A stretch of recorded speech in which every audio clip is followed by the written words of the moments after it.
Good morning, everyone. It's a beautiful day to be alive. My name is Harriet Abefuna, your host. I have experience in pharmacology, public health, and so many years in pharmaceutical marketing. This page and program is dedicated to we discussing various health matters as it affects our daily life. Health issues that is challenging to our quality of life and ways of life. So for today, we're going to be discussing a health challenge that is becoming rampant, which affects both the young and the old. Before now, we could see this just mainly within the old, but now I think it's both the old and the young. But before we go further, I also have a personal experience. I've also gone through this and want to also share my experience and how I've been able to navigate and come out of this. What is the story? And by doing this, I'll also tell you what this issue or health issue actually is. Sometime in 2016, I went to church. On a Sunday morning in church, I found out I had a stiff neck. And moving my head was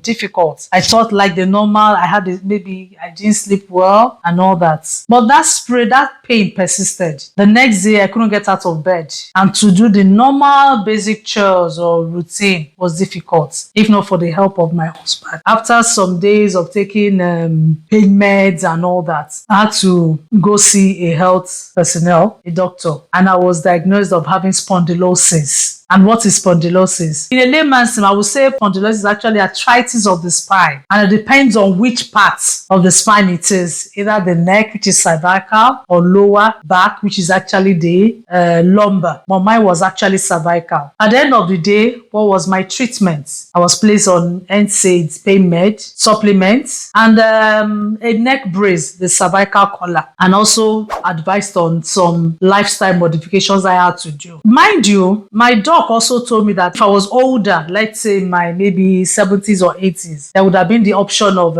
surgery, but I was still too young for that. Because mind you, surgery might be 50-50. And when you say something is 50-50, you know what I mean. Fast forward, so I started doing that, managing myself. And mind you, I'm not always compliant to drugs. I wasn't really doing the NSAID, the pain med. I had to do lifestyle modification, which actually helped and all that. But once in a while, those pain and all that, there'll be warning signs. There's some things you will feel. At times you feel numbness, tingling sensation and all that. So fast forward to 2023. On a particular day, I couldn't get out of bed. I had a terrible pain that ran through my whole nerves, my spine, my nerves, that I couldn't stand up, I couldn't move, I couldn't smile, neither could I laugh, cough, or do anything. A terrible pain that I told my husband that it was better for me to die than to bear the pain because it was terrible. And on getting to the hospital, I had an MRI done and all that. And I was told that it was actually an invertebral osteochondrosis, which still boils down to the same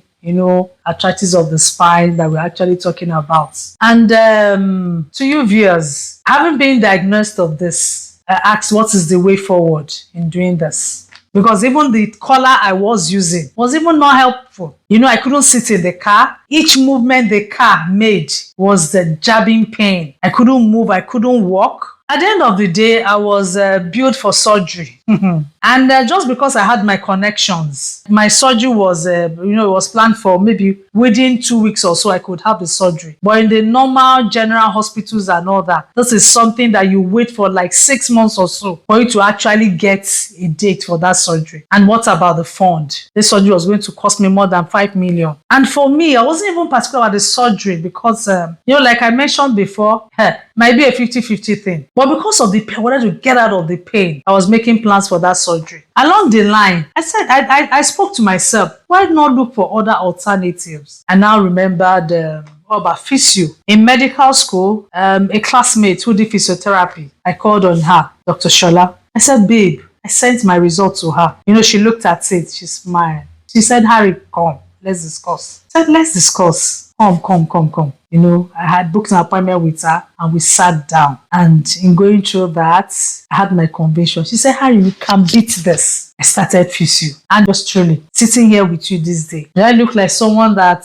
is in pain? No. I had to go through a series of physiotherapy with her. I can tell you that my quality of life is great, no pain. And this is actually what I want to share with you this day. What am I talking about? And what are we about to discuss? Is actually neuropathy. Neuropathy, as you can see, we're talking about the nerves. Pathy is actually a dysfunction or a disease associated with the nerves. And you have different types. When you talk about peripheral neuropathy, you're dealing with the nerves that is outside the brain, spine. That's neuropathy. The extremities, your hands, your legs. So what are the symptoms or signs of this neuropathy? And remember I mentioned something, that this health challenge is actually becoming rampant. When you go to pharmacies, outside, you see people complaining of some symptoms. So what are the signs and symptoms of neuropathy? You have numbness of the hands, the feet. You could have tingling sensations. You could have pins and needles. You could have, those very quick sensations to hotness or cold. These are some examples or symptoms of neuropathy. And in having this, we'll now ask, what are the causes of this neuropathy? Number one thing I could mention is aging. As we get older, there is a wear and tear of the vertebrae, the spine. I'm just giving you those definitions. We won't really go down into all the medical terms and all that. Or in a layman's term, as we get older, there's a wear and tear of cartilages, the vertebrae, and all that, whereby at the end of the day, you have the discs, some things might wear out, you now have bone and bone meeting and all that. Other causes are also, our posture, how we sit. Before I go to posture, let's look into age. I mentioned aging, yes, because as you grow older, the wear and tear and all that. But I also mentioned something before now, that even before, it used to be rampant with the old, but you also have this in the young ones having it, 30, 20 and all that, having this. It also has to do with our lifestyle, posture, the way we sit. And I want to make reference to even the children. Nowadays, you see kids, I see them carrying very heavy school bags to school. And you see, is this bag not too heavy? It's already started. You're already having, you're already compromising, the spine. You're already bringing stress to that spine. So I will actually implore that even from the young age, caution should be taken. Let the children, as they go to school or carry books to school, they should take the books that are being needed, and not just all the books that they have in the house being in one bag, and they are taking this every day to school. It's actually having a negative implication on the kids. So please, parents, let's look into this. Let's not make the kids have heavy load on their back or any part of their body at all. Then I also said another cause that could actually bring about neuropathy. You look at cases of sedentary lifestyle, whereby you sit for too long. And in sitting for too long, you look at some of the workstations or some jobs, like the IT professionals, who actually every time you see them on the screen. So in being on the screen and sitting down, what are their sitting posture? Some of us or some people slouch over the system. So you're having bad posture in sitting, bad posture in standing, and this is actually causing strain on the spine. And in talking about this, there are ways we could actually support our back, when we sit. There's the right arc, as God has, made us or created us. The back actually has its natural arc. So most times when you sit, you should sit upright, and there should be a pillow at your back to support your spine. And for those that are always on the system, there must be an eye level. You must be on eye level with your system, like 90 degrees. So not that you should bend over or your neck. Some people, they slouch over and they're working on the system. My dears, you're actually building up, neuropathy dysfunction to your system. So your system must be on eye level with it. And even when we sit most times, there should be even sitting exercises to your legs. You could manipulate your ankles, twist them, your toes, and even, your calf. There's some exercises you could do to be able to also relieve or prevent, the demerits, challenges of sitting down in one place for too long. Some causes of also this neuropathy, like I'm still talking about posture and all that. We look at diet. This is also very important.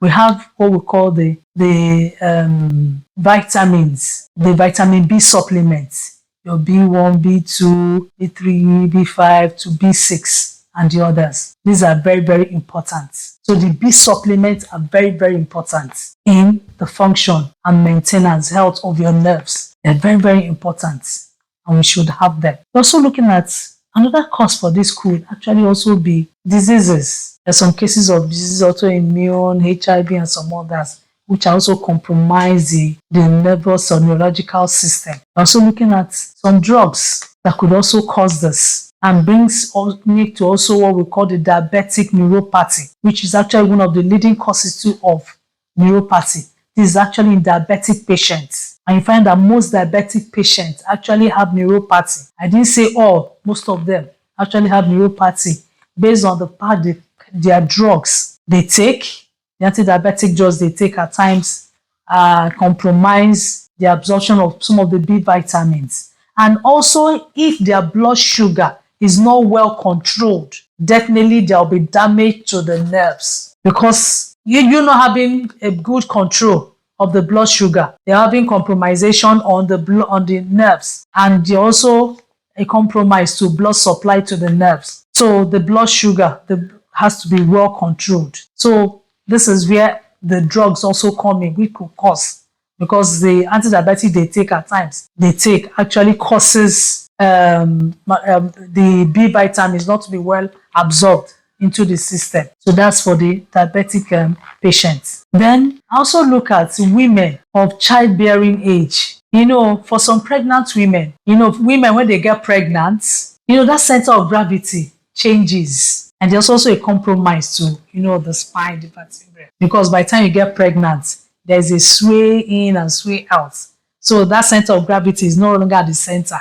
There's a sway. That's why even after birth and all that, nowadays, there's a lot of focus on women's health. After delivery, there should still be some exercises that way to strengthen, the nerves, the vertebra, and all that. So it's actually very, very important. So that's actually in discussing the causes of neuropathy. Some toxins or things you take into your system, like alcohol, which also causes damage and brings about challenges, compromise your nervous system. Smoking is another factor because in smoking, you're also blocking some blood vessels. Because I've mentioned all these causes. So you look at the area it might be affecting you. So as I mentioned, it was through physiotherapy that I was actually able to, regain and take back my health and restore my quality lifestyle. And I didn't go for the option of surgery. And when it comes to neuropathy, the pain, like I mentioned, as from what I've actually stated,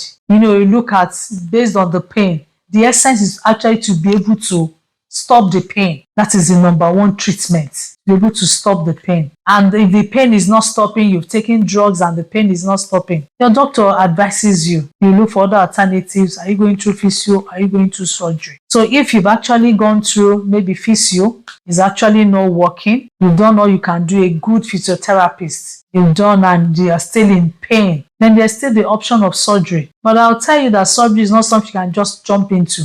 You actually have to weigh the options. And in weighing the options, you actually go into surgery if the benefit outweighs the risk. That's what you actually look at. Because when you are being told that the surgery is 50-50, you know that you might or you might not come out of it.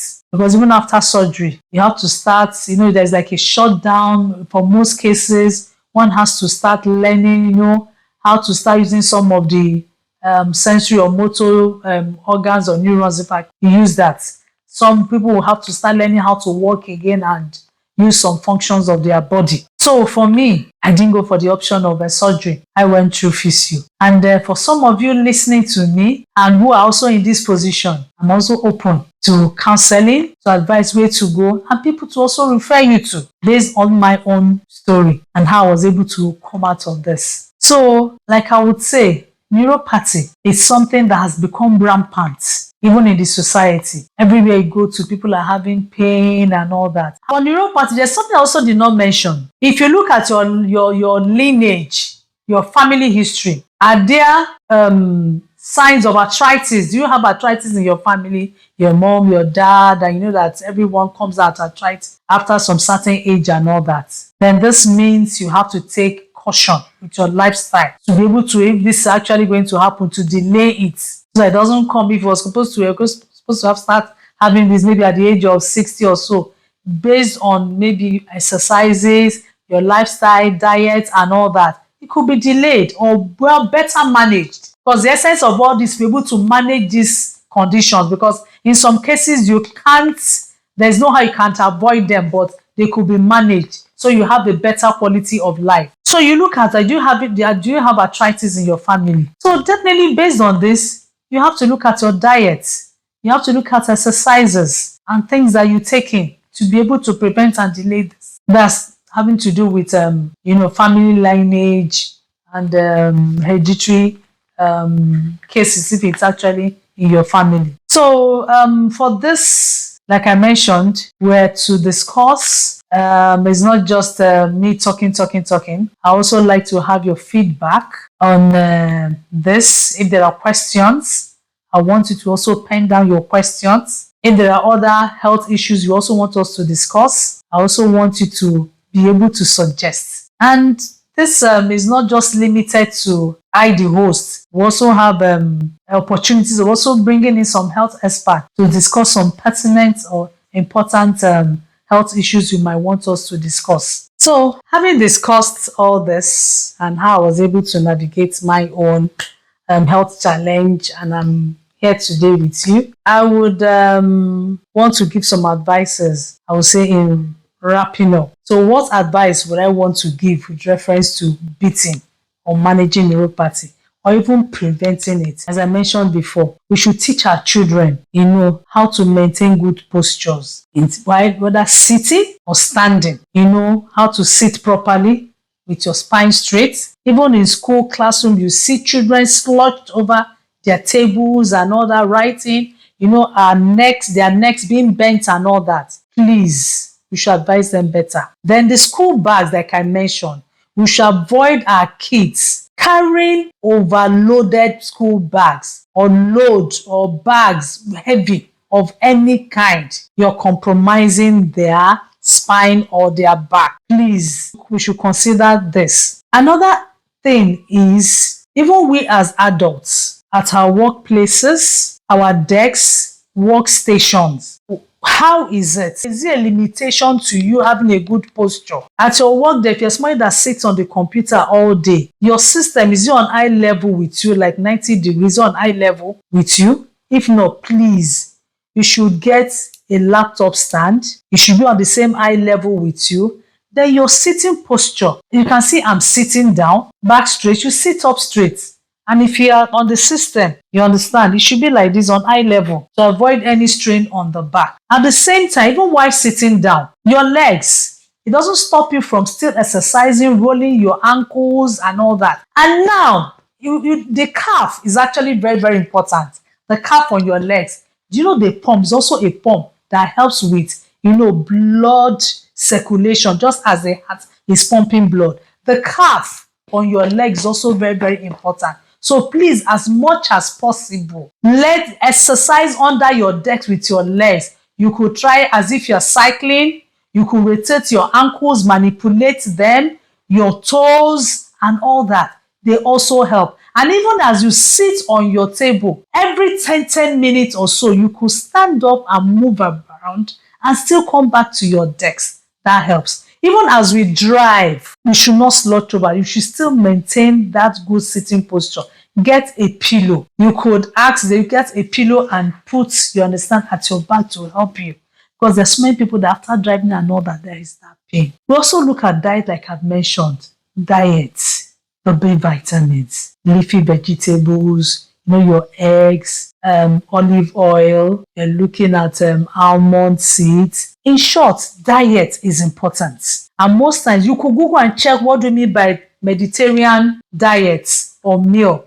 These are mostly vegetables, you understand, and fruits, fish and the others. Google and check, be able to get better choices when it comes to this. So diet is very, very important. Lifestyle, smoking, please, let's stop it or reduce it. I know it will be a gradual process to stopping it. Alcohol is also not good for your nervous system. It's actually not good for your nerves. as I've mentioned. Then for our diabetic patient, people or family who are diabetic, as much as possible, please let's stick to our drugs. The lifestyle modification I've also mentioned, it's also useful to you. Make sure they take their exercises, make sure their blood sugar is actually well controlled to be able to avoid, the cases of diabetic neuropathy. And if they already have it, they should stick to their supplements and their drug to further make sure their blood sugar is actually being controlled. Then for those that are actually having, the pain and not be strain and all that, the use of ice packs or hot pack could be put on those places where you're having strain or pain. This could be done, maybe today you use hot pack, tomorrow it might be ice pack. You place it on that side that there's actually pain or stiffness or so, maybe 15 times in a day. You could try doing that. Exercises, very, very important, because you still have to maintain and make sure your joints, you help them to be flexible. Because this, I believe this is actually the opposite as in you, because you're working against, developing this inflammation of the joint, which is actually the definition of, if you're having, like for me, the spondylosis that I have and all that, these are arthritis, you understand, of the joints. So exercise is actually very, very important. And you could also still get the services of a physiotherapist who will also be able to explain and give you the right exercises that you'll be able to do. Maybe you have cervical spondylosis, you have lumbar spondylosis. Exercises are very, very important. There are stretch exercises, there are particular exercises that are actually very, very important that will help you navigate and help you towards these areas. So the services of a professional, a certified physiotherapist is actually very, very important. The place of braces, spinal braces is also very, very important. Do you need a neck, a